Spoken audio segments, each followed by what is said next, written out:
혹시 왕좌의 게임 좋아하시나요? 그런데 말이죠. 그 이야기보다 수백 년은 앞서서 셰익스피어는 이미 왕관 하나를 두고 가문들끼리 벌이는 핏빛 서사를 무대 위에 올렸습니다. 오늘 우리가 파헤쳐볼 이야기는 바로 그거예요. 셰익스피어의 희곡 헨리 6세 3부에서 벌어지는 정말이지 예측 불가능하고 잔혹한 권력 다툼의 한복판으로 들어가 보겠습니다. 자, 이 거대한 싸움의 주인공들을 먼저 만나봐야겠죠? 한쪽은 붉은 장미를 상징으로 쓰는 현재 왕좌를 차지하고 있는 랭커스터 가문. 그리고 다른 한쪽은 하얀 장미를 깃발로 내세워서 왕위를 노리는 도전자, 바로 요크 가문입니다. 이 두 가문의 대립이 바로 영국의 운명을 바꿔놓은 장미 전쟁의 시작인 거죠. 그럼 대체 이 정치적인 대립이 어떻게 해서 걷잡을 수 없는 피바람으로 번졌을까요? 그 시작은 정말 어이없게도 한 왕의 아주 나약한 결정 때문이었습니다. 이야기는 아주 그냥 충격적인 장면으로 시작합니다. 요크 공작이랑 그 아들들이 군대를 이끌고 의회에 들이닥쳐서 힘으로 왕의 자리를 떡하니 차지해버리는 거예요. 이건 뭐 단순한 시위 수준이 아니라 나 이제부터 왕할래 하고 대놓고 선전포고를 한 거죠. 이런 상황에서 헨리 6세가 내놓은 해법이 정말 기가 막힙니다. 당장 전쟁을 피하겠다고 자기가 죽고 나면 자기 아들이 아니라 방금 쿠데타를 일으킨 요크 공작에게 왕위를 물려주겠다고 약속을 해버려요. 그러니까 자기 아들한테서 왕위를 그냥 빼앗아서 저한테 주어버린 거예요. 자, 이 결정을 듣고 가만히 있을 사람이 아니죠. 바로 마거릿 왕비입니다. 화면 속 대사처럼 남편의 비겁함에 치를 떨면서 자기 아들의 권리를 지키기 위해 분노로 불타오릅니다. 이 순간부터 그녀는 이 연극의 조용한 왕비가 아니라 전쟁 그 자체가 됩니다. 결국 이 어설픈 평화협정은요, 훨씬 더 끔찍한 피를 부르게 됩니다. 이제 무대의 중심은 마거릿 왕비의 무자비한 복수극으로 옮겨갑니다. 요크 공작 정말 순식간에 몰락합니다. 여기 보시는 것처럼 너무 성급하게 맹세를 깨고 군대를 일으켰다가 그냥 모든 걸 잃어버리죠. 특히 여기서 주목할 점은 그의 어린 아들 러틀랜드가 무참히 살해당했다는 거예요. 이 전쟁이 이제 돌이킬 수 없는 개인적인 복수극이 됐다는 걸 보여주는 거죠. 마거릿 왕비의 복수심이 어디까지 가는지를 보여주는 정말 소름 끼치는 장면이 바로 이겁니다. 포로로 잡힌 요크 공작에게 방금 죽은 그의 아들 피로 흠뻑 적신 손수건을 던져주면서 자, 이걸로 눈물이나 닦아 하고 조롱하는 거죠. 이건 뭐 정치 싸움을 넘어서 인간이 인간에게 어디까지 잔인해질 수 있는가를 보여주는 장면이에요.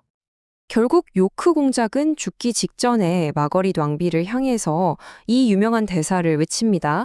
말 그대로 여자의 모습을 하고 있지만 속은 맹수 같은 여자다라는 건데 그녀의 잔혹함에 대한 공포가 그대로 담겨 있죠.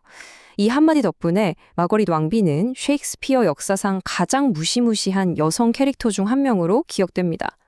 하지만 아시죠? 한쪽이 쓰러지면 다른 쪽에서 누군가가 일어서는 법입니다. 아버지의 죽음은 이제 그의 아들들에게 복수의 불씨가 돼서 활활 타오르기 시작하고 권력의 추는 또다시 격렬하게 흔들립니다. 아버지와 어린 동생이 그렇게 끔찍하게 죽었다는 소식을 들은 요크의 아들들, 에드워드와 리처드. 그 심정이 어땠을까요? 슬픔은 뭐 순식간에 복수심으로 바뀌죠. 이제 이 전쟁의 새로운 국면은 바로 이 아들들의 손에서 시작됩니다. 그리고 바로 여기서 이 이야기에 아주 중요한 치트키 같은 인물이 등장합니다. 바로 킹메이커, 왕을 만드는 자, 워릭백작이죠. 요크의 아들들은 이 워릭백작의 막강한 힘을 등에 업고 순식간에 전세를 뒤집습니다. 흩어졌던 세력을 다시 모으고 군대를 일으켜서 마침내 결정적인 승리를 손에 넣죠. 그리고 마침내 아버지는 이루지 못했던 그 꿈을 아들이 이뤄냅니다. 요크의 아들 에드워드가 잉글랜드의 왕 에드워드 4세로 즉위하는 거죠. 길고 긴 싸움 끝에 드디어 하얀 장미가 붉은 장미를 꺾고 왕좌를 차지하는 순간입니다. 그런데 말이죠. 가장 높이 올라갔을 때가 사실은 제일 위험한 법이잖아요. 이제부터는 새로 왕이 된 에드워드가 저지른 단 한 번의 실수가 어떻게 모든 걸 망가뜨리는지 한번 보시죠. 자, 이제 왕이 됐으니까 자기 자리를 단단하게 굳혀야겠죠? 에드워드가 꺼내든 카드는 바로 정략 결혼이었습니다. 그리고 이 중요한 임무를 누구에게 맡겼냐? 바로 자신을 왕으로 만들어준 1등 공신, 킹메이커 워릭에게 맡겨서 프랑스로 보냅니다. 프랑스 공주랑 결혼해서 강력한 동맹을 만들라는 아주 중요한 미션이었죠. 자, 자기의 가장 믿음직한 아군이 나라의 운명을 걸고 저 멀리 프랑스에서 협상을 하고 있을 때 우리 에드워드 왕은 잉글랜드에서 대체 뭘 하고 있었을까요? 에드워드의 선택, 정말 어이가 없습니다. 왼쪽이 바로 워릭이 추진하던 국가를 위한 최선의 선택이었죠. 프랑스와 동맹을 맺는 거요. 그런데 오른쪽, 에드워드의 실제로 한 행동을 보세요.